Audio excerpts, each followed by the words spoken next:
On July 8th, 1907, one of the most shocking and brazen crimes in history was discovered.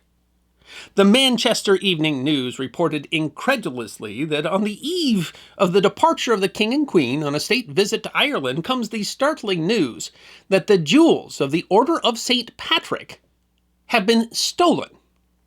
The near impossible theft from a safe inside of Dublin Castle, which was not just a castle, but also, among other things, the headquarters of the Dublin Metropolitan Police Department, of the jewels that represented the king's authority in Ireland, was an international sensation, an Edwardian mystery that was steeped in politics and mired in scandal, and a mystery that remains unsolved today.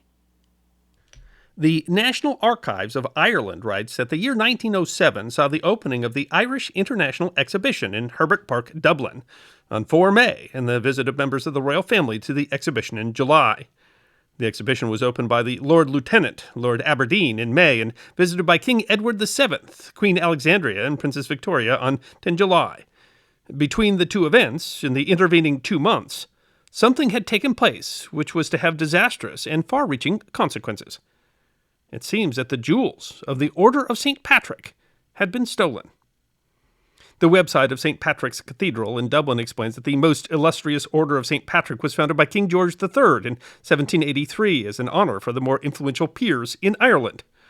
The Order of Chivalry was similar in structure to the English Order of the Garter and the Scottish Order of the Thistle, orders that were inspired by the legends of Arthur's Knights of the Round Table. These orders were intended to recognize people who have held public office or who have contributed in a particular way to national life. The orders hold the highest precedence in the United Kingdom's honor system. Unlike other orders in the British honor system, the orders of the Garter, the Thistle, and St. Patrick are not available to all members of the Commonwealth. Rather, they are specific to their constituent nations. The sovereign of the United Kingdom is the sovereign of each order, and membership is done only by personal invitation of the sovereign. The Order of the Garter is the oldest of the orders, founded by Edward III in 1348. The Order of the Thistle was created in 1687 by James VII of Scotland and II of England, although he claimed at the time to have been reviving an older order. The creation of the Irish version was made at the request of George Nugent Temple Grenville, the Lord Lieutenant of Ireland, personal representative of the King in Ireland. The reason for the creation of the order was not simply to have an Irish version of the orders of the Garter and Thistle. There was specific meaning involved. In 1782, the parliaments of Great Britain and Ireland had passed the Constitution of 1782. The act created legislative independence for the Parliament of Ireland, although the Lord Lieutenant of Ireland remained the executive. This significant independence was essentially forced upon the United Kingdom for fear of an American-style revolution in Ireland. The creation of the Order of St. Patrick, therefore, had another purpose. The king's authority in Ireland, which had become officially a part of the United Kingdom, but Great Britain and Ireland with the Acts of Union in 1800, now relied on the loyalty of the members of the Irish Parliament. The Order of St. Patrick was a way for the Crown to reward or obtain support in the Irish Parliament. It is telling that the order's motto was Qui separabit, or Who will separate us? While the motto is a reference to a verse in the book of Romans, Who shall separate us from the love of Christ? The clear meaning regarding the kingdoms of England and Ireland have made Qui separabit a motto of Ulster Unionism. The Grand Master of the Order of St. Patrick is the Lord Lieutenant of Ireland, and the sovereign of the order is the British sovereign, and the order represents the authority of the sovereign over the Kingdom of Ireland. While the order included the normal vestments and accoutrements that would be expected of such an order, in 1830, King William IV made a special present to the Lord Lieutenant, new insignia for the Grand Master of the Order of St. Patrick. The website The Court Jeweler, edited by writer and historian Laura Kiena, explains, in 1830, William IV had a new set of insignia made for the Lord Lieutenant of Ireland, who was also the Grand Master of the Order of St. Patrick. The star was made of 394 diamonds, taken from the jewelry that had belonged to the king's late mother, Queen Charlotte, and from one of the badges of the Order of the Bath that had belonged to his late father, King George III. The insignia pieces also included rubies and emeralds, and they were significant enough that they were sometimes called the Irish crown jewels. These were incredibly opulent pieces, described in an official document as a diamond star of the Grand Master of the Order of St. Patrick of 4 5/8 by 4 1/4 inches, and a diamond badge of the Order of St. Patrick with a total size of 3 by 2 3/8 inches with a height of 5 5/8 inches. Each was adorned with brilliants, meaning Brazilian diamonds, of the purest water, meaning the highest quality, as well as including emerald trefoils or shamrocks. And in perhaps the greatest surprise of all, that description came from a 1907 poster created by the Dublin Metropolitan Police, offering a reward for the jewel's return.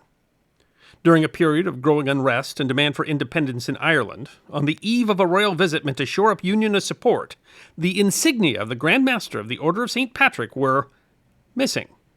The Irish Times opines there was a matter of some embarrassment to the Lord Lieutenant at the time, the Earl of Aberdeen, and even more so to Sir Arthur Vickers, who had held the post of Ulster King of Arms and was responsible for the jewel's security. The items were kept in a safe in the castle's Bedford Tower, which also accompanied the offices of Sir Arthur and his staff.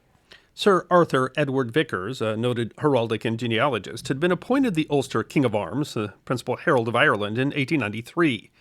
The position was largely related to heraldic and genealogical records, a position of importance, as the King of Arms was the arbiter of aristocratic inheritance. But the position also included the position of Registrar of the Order of St. Patrick, and thus responsibility for the insignia of the order. The Stoke-on-Trent Evening Sentinel reported that the jewelry was last seen about a month ago at an important Dublin Castle function, and after use were returned by a responsible official to the strong room in the Birmingham Tower of Dublin Castle, in the residence of Lord Aberdeen, the Irish Viceroy. The official was confident that he put them away securely in the safe, which was of modern construction and fitted with patent locks. The Manchester Evening News reported that the Birmingham Tower, which is at the Ship Street end of the castle, is always kept closely guarded, and sentries keep the gates. Close at hand is the headquarters of the Irish Detective Police, the Scotland Yard of Dublin. The difficulty of removing the items raised its own speculation. The New York Times quoted none other than Arthur Conan Doyle, the author of Sherlock Holmes, that Bedford Tower is the one building in the castle into which the most enterprising burglar would find it hopeless to effect an entrance unobserved.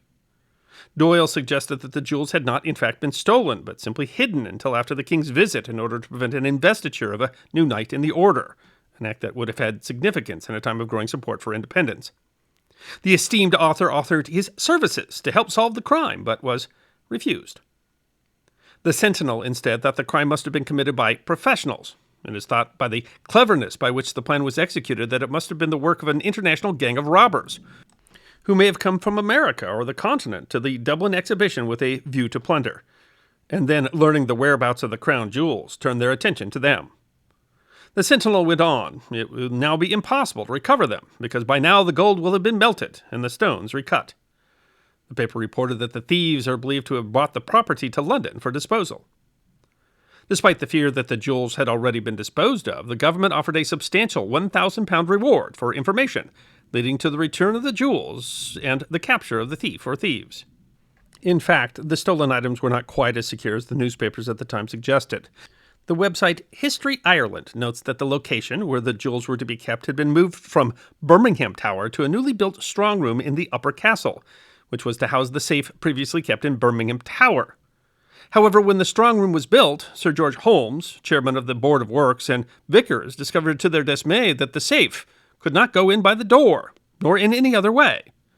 Holmes offered to come up with a solution to the problem, but Vickers declared himself content to let the safe remain outside the strong room in the library. It was planned to replace the safe at some stage, but this never actually happened. Thus, access to the jewels did not require access to the strong room, but a safe in the library protected by a key. History Ireland writes that the police investigation concluded that the safe had not been forced, nor in the opinion of locksmiths could a duplicate key have been used. The National Archives Ireland writes that the theft had been orderly and tidy and had evidently taken some time. A piece of silk ribbon attached to the star had been carefully detached and replaced in the box, an operation which could have taken about 10 minutes. The Sentinel reported that the police are completely mystified by the affair. There were only 2 keys, both kept by Vickers. That would seem to offer security, but there were certain lapses. History Ireland notes that in May 1907, Vickers had mistakenly left the first key attached to a key ring with his other office keys, but a maid had found them and sent them to the chief herald's office by way of a male servant. There were other lapses regarding keys to both the strong room and the safe. Rumors, however, suggested that the theft did not require thieves at all. The Tampa Bay, Florida Times reported on August 17th that the jewels had been located at a London pawnbroker. The moneylender told them that this was not the first time that they had been pledged, and he showed records to prove it. Moreover, he made no secret of the fact that he had taken them in pledge from a high government official.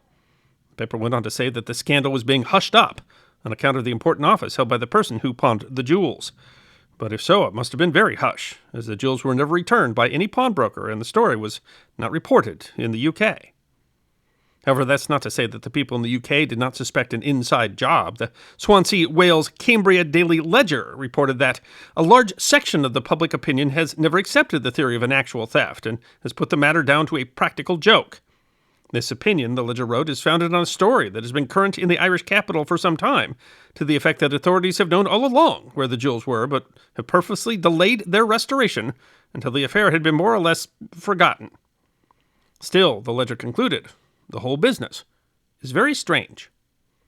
Investigations were conducted by both the Dublin Metropolitan Police and the Royal Irish Constabulary, but no suspects or jewels were identified. Then Scotland Yard was involved. Detective Chief Inspector John Kane compiled a report and suggested a culprit. But, the National Archives writes, the Chief Commissioner of the Dublin Metropolitan Police refused to accept the identification. And Kane's report then mysteriously disappeared, raising the suspicion that someone of importance was being protected. In September, the Derbyshire Evening Telegraph reported that the display sheets of the early editions of the London papers yesterday in London reminded that the Irish crown jewels had not yet been found. The king was angry at the lack of progress and wanted Vickers punished. Vickers was asked to resign, but he instead wanted a public inquiry. He enlisted the help of his stepbrother, Pierce O'Mahony, a former member of Parliament. But no public inquiry was held, and the reason might have had to do with Edwardian sensibilities and a scandal on the continent. The National Archives writes that O'Mahony sought the assistance of Augustine Burrell, the Irish Chief Secretary, but he declined to assist and hinted at certain rumors about homosexual activities among the Officer of Arms Extended Circle and the possibility of these rumors being substantiated by an inquiry. There was reason to be concerned. The king's nephew, Kaiser Wilhelm II, was at the time embroiled in an embarrassing scandal regarding allegations of homosexual conduct among members of his cabinet called the Eulenburg Affair. Edward could hardly afford a similar scandal. Homosexuality was illegal in the United Kingdom. The rumors centered around Francis Shackleton, who held the largely honorary title within Vickers' office of Dublin Herald. History Ireland writes that Francis Shackleton, brother of Sir Ernest, the famous Irish-born Antarctic explorer, was a close friend of Vickers and lived with him for nearly 2.5 years in Dublin. Shackleton was a charismatic figure who ingratiated himself into the higher echelons of society. The king's brother-in-law, John Campbell, 9th Duke of Argyll, was a close associate. A practicing homosexual, Shackleton's friends were not of the type to inspire confidence among the police or the public. History Ireland continues that there is strong circumstantial evidence that scandalous parties were said to have taken place at Dublin Castle. Shackleton actually fell under some suspicion as the thief, although Keane insisted that no evidence could be found against him. Still, there was compelling reason to sweep the whole affair under the rug and avoid any public inquiry that might open a British version of the scandal that was embarrassing the Kaiser. In 1908, a closed inquiry was held. Vickers was not allowed to call witnesses in his defense and so refused to participate. He was found to be negligent in the jewel's care, and he was relieved of his duties. Vickers remained bitter about the decision the rest of his life. In his will, he noted, "I might have had more, were not for the outrageous way in which I was treated by the Irish government." The entire staff of the Chief Herald's office was compelled to resign. What the committee did not do is discover who or how the jewels had been stolen, nor what had happened to them. Several theories have arisen as to what happened to the jewels. In 1912, the Daily News wrote a series of stories that said that Vickers had allowed a mistress to steal the key, but when he sued them for libel, they were forced to admit that the entire story was made up. Some still suspect Shackleton, despite the lack of evidence against him, but Shackleton attended a seance where a medium told him that the jewels had been buried in a cemetery near Dublin. Vickers went to try to dig where she said, and they weren't found. Some people have suggested that the jewels were stolen by Unionists who were trying to embarrass Aberdeen, who was an advocate of home rule, but others suggest that they were stolen by Nationalists in order to embarrass the king by taking away his symbols of power in Ireland, and still others say that they were stolen by Unionists in order to blame Nationalists. A more recent book lays suspicion on Vickers' valet. But the crown jewels of Ireland were never found. Still, nobody knows if they still exist or if they were broken up and sold. I hope you enjoyed watching this episode of The History Guy, and if you did, please feel free to like and subscribe and share The History Guy with your friends. And if you also believe that history deserves to be remembered, then you can support The History Guy as a member on YouTube, a supporter on our community at Locals, or as a patron on Patreon. You can also check out our great merchandise shop or book a special message from The History Guy on Cameo.